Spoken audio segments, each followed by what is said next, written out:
Happy 4th. What's going on, guys? It's Ricky with TechBit Solutions here with a super quick update. Today's Saturday, July 4th, 10:30 a.m. here in Arizona. And I quickly wanted to talk about a few different stocks that I'm really going to be paying attention to this upcoming week. Some are going to be pretty obvious, obviously with Micron and everything it is that's going on. Michael Burry wanting to, or not wanting to, opening up a short against Micron, which is one of the best performing stocks of 2026 and 2025. Does he have a case? Is because he opened up a short, will there be a change of sentiment with maybe some of these semiconductor stocks, all right, or these memory chip stocks? We'll see, right?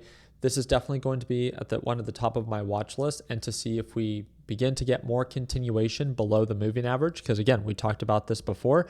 Since the initial rally from 300 to highs of 1300, Micron has not traded below the moving average. Again, patterns tend to repeat themselves. They don't always have to, but this is why I think it's important. Something is happening now that it hasn't happened before.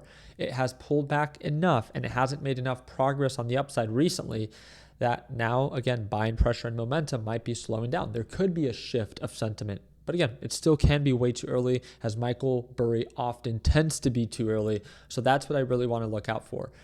I think that's something that can help support this move would be the overall movement of NASDAQ, right? We talked about that. If overall NASDAQ market actually begins to trade below the EMA line on the day chart and actively begins to sell off, then at that point, if overall markets begin to drop, I do believe that, again, the most overhyped up stocks can see a sharp correction, which is where it can make sense to short Micron if, again, you have the experience to back it up. Friendly reminder, if you're a beginner, you should not be shorting, as shorting comes at a greater form of risk. The other stock that we need to talk about, especially as crypto is gapping up, is it's had a nice recovery. So we need to talk about it, right? It's MSTR. A lot of you guys know that we've called out MSTR as a bullshit company from the highs of $500 per share. It's still down 80%, still a terrible business, but it's having a nice little relief rally. And as Bitcoin continues to uptick, it'll be interesting to see this week how high MSTR can go. And in my opinion, before it begins to drop once again. Because again, Micron is a terrible business. It continues to lose money and it needs Bitcoin's price to go up. Unfortunately, sentiment is changing for Bitcoin. And if it, again, sells off again, then MSTR is likely to go back down to the lows of $80 and maybe $70 per share and retest previous highs. I would love to see MSTR get a little closer to the moving average just to become overbought enough that it becomes attractive enough to actually short it. I don't know if it's just me, but I've shared this with my LPP team. MSTR became so oversold that the risk became too great to carry a short overnight with MSTR. Although it was making new lows, direction and momentum were in your favor, it was oversold enough that, again, it's kind of just a dead cat bounce. Eventually, it will find a support. It will become oversold enough, technically speaking, and it's going to have this little relief rally. And I think that's what we're experiencing. So I hope to see a push a little closer to the 120s and to see if we can wait for rejection there, wait for confirmation. And then if it does, from the highs of even, let's just say from the current highs, 100, right? If it goes back to retest previous lows, that's 20% downside. Even if I capture half of that, I would love that, right? But I want to wait to see if this thing gets a little closer to the 120, because that's where I believe it can become very favorable. If we can get in at the 117, 118s, right? Obviously, we have to manage and mitigate risk, which there is some, right? But based off of downside potential, over 30%, risk to reward ratio, 5% potential upside if I manage and mitigate risk at that moving average, and or if it goes back to previous lows, 30% potential for profit, 30 to 5 is a 6-to-1 ratio, right? And again, you could always use our little risk to reward ratio calculator if you guys ever want to plug it in. And again, we'd be able to do that very quickly. So click on MSTR, desired entry price would be 120, desired stop would be right around 125. Let me double check that. It'd be 123. And entry also would have been like 117.50. And then take profits would have been closer to the 80, right? So loading calculator. And then it shares with you, again, if I were to do it with 100 shares, the total amount capital behind that would be about $11,000. a 6 to almost 7 to 1 ratio, incredibly favorable ratio. So even before I take the trade, I know how much money I can lose. I know how much money I could possibly make. Again, to me, this one could be something that would be worth it for me. Doesn't need to make sense to you. And again, shorting comes at a greater form of risk. With that being said, I really wanted to talk about this last one. The last one is Nike. I made a video about it right after it reported earnings because I was like, what gives, right? Nike reported actually pretty good earnings. It sold off and then it began to recover, V-shaped recovery, and momentum really began to kick in. Next day, huge gap up. Following day, another push. So it looks very attractive based off of the recent price action and trading activity.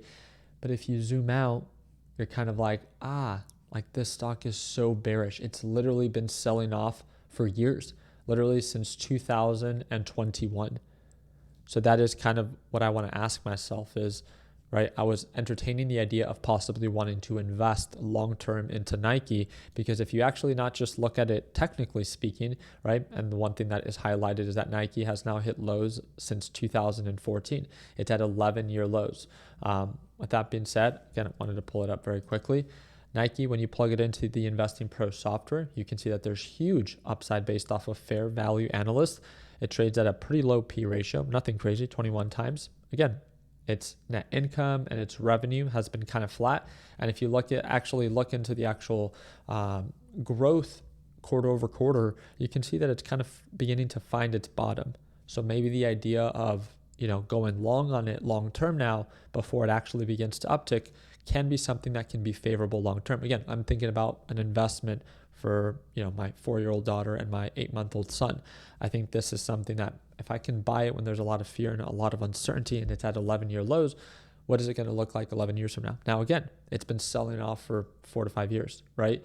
So the cheap can always get cheaper, but this is where I wanted to dive deeper and really look into this company. Maybe I can film a video for you guys tomorrow morning where it's just the full in-depth analysis highlighting some of the pros and the cons about this company. But again, it's so attractive because of how cheap it is, but then it's also so bearish that I almost want to just short it and be based off of short-term volatility.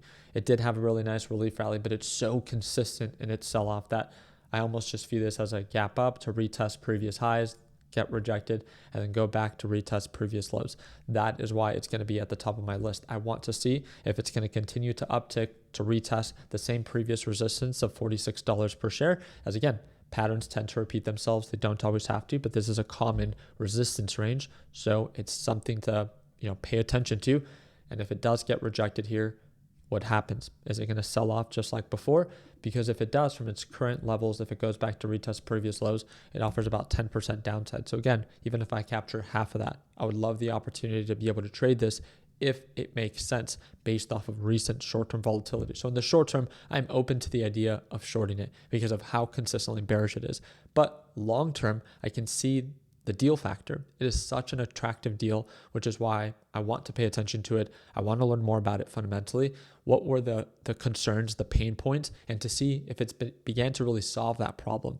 And at least based off of its revenue, it's no longer dropping like it once was. So as long as it finds its support and then begins to uptick, just like we did and we saw later within the years, then maybe that can allow there to be some form of relief rally where Nike can actually bottom and then begin to uptick. Because again, not just is it cheap technically, but now fundamentally it can begin to make a little bit more sense. But yep, those are my top 3 that I really wanted to pay attention to. Again, the big focus is how our market's going to open up tomorrow once overnight hours begins to open, especially with all of the tweets that Trump is already beginning to send out. Nonetheless, I'll do my part in keeping you guys up to date, and make sure you tune on in for our Sunday Stock Talk tomorrow, where I'll go live and I'll be breaking down your top stocks live. So just another reason to subscribe. And do not forget, for the meantime, again, happy 4th. I do want to remind you that if you're not part of our LPP group yet, now would be a really good time. We're running a sale, $325 off. It's the second link in the description down below. It's for the 4th of July sale, and it's going to be active until tomorrow at midnight. So whenever it is that you're ready, second link down below. All you have to do is use promo code FIREWORK at checkout, and you will get $325 off LPP 3.0. If you want to learn more about it and what's included, just watch this video. If you want to watch one of our previous live sessions before you join, then click Preview Live Trading, and it'll display one for you. Also, again, it's a one-time payment for lifetime access. You get access to the A to Z video lesson library that's designed for complete beginners, daily live sessions, private group chats, all included, one-time payment, lifetime access. We have members that signed up back in 2018. They paid once. They still watch me trade live today. So whenever it is that you're ready to join our team, that's going to be that second link in the description down below. Hope and wish you guys an amazing 4th of July weekend. Please be safe and don't lose fingers. Like always, let's make sure that we end the year on a green note. Take care, team.